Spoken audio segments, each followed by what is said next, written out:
بسم اللہ الرحمن الرحیم، آپ دیکھ رہے ہیں سبق ٹی وی یوٹیوب چینل۔ مزید ویڈیو کے لیے آپ ہمارے چینل کو سبسکرائب کریں۔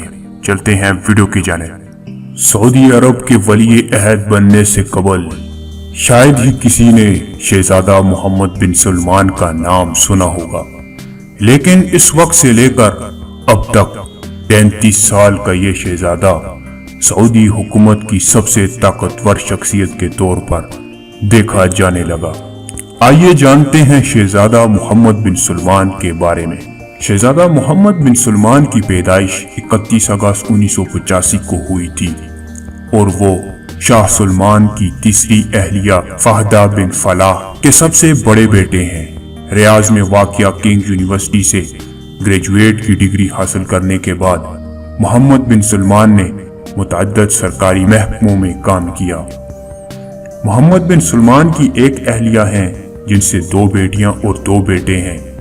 شاہ سلمان نے 2013 میں عہدہ سنبھالتے ہی 2 اہم تبدیلیاں کی تھی اور اپنے بیٹے کو اقتدار کے مزید قریب کر دیا تھا۔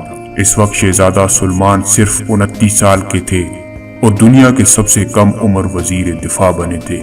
وزارت دفاع کا عہدہ سنبھالتے ہی انہوں نے مارچ 2015 میں یمن سے جنگ کا اعلان کر دیا۔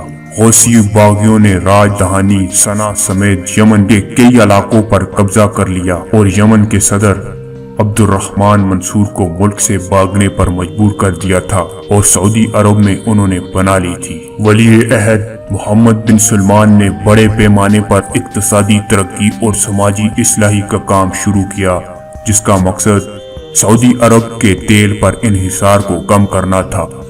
محمد بن سلمان نے ویژن 2030 نام سے ملک میں کئی منصوبے شروع کیے، جس کے تحت 2020 تک سعودی عرب کا تیل پر انحصار ختم ہو جائے گا۔ اس سے یہ صاف ظاہر ہوتا ہے کہ محمد بن سلمان اپنے ویژن کو لے کر پوری طرح مطمئن ہیں اور جو کوئی ان کی راہ میں رکاوٹ بنے گا اسے راستے سے ہٹا دیا جائے گا۔ انہوں نے اس کے لیے ریگستان میں $9 ارب کا ایک شہر بسانے کا منصوبہ بھی بنایا۔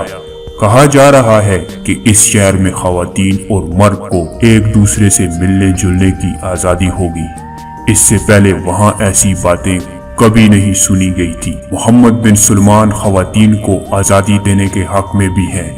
بتایا جاتا ہے کہ ان کی ہی وجہ سے سعودی عرب میں خواتین کو کھیل میدانوں میں جانے اور ڈرائیونگ کرنی جیسی آزادی ملی ہے۔ دوستو، مزید ویڈیو کے لیے آپ ہمارے چینل کو لازمی سبسکرائب کریں۔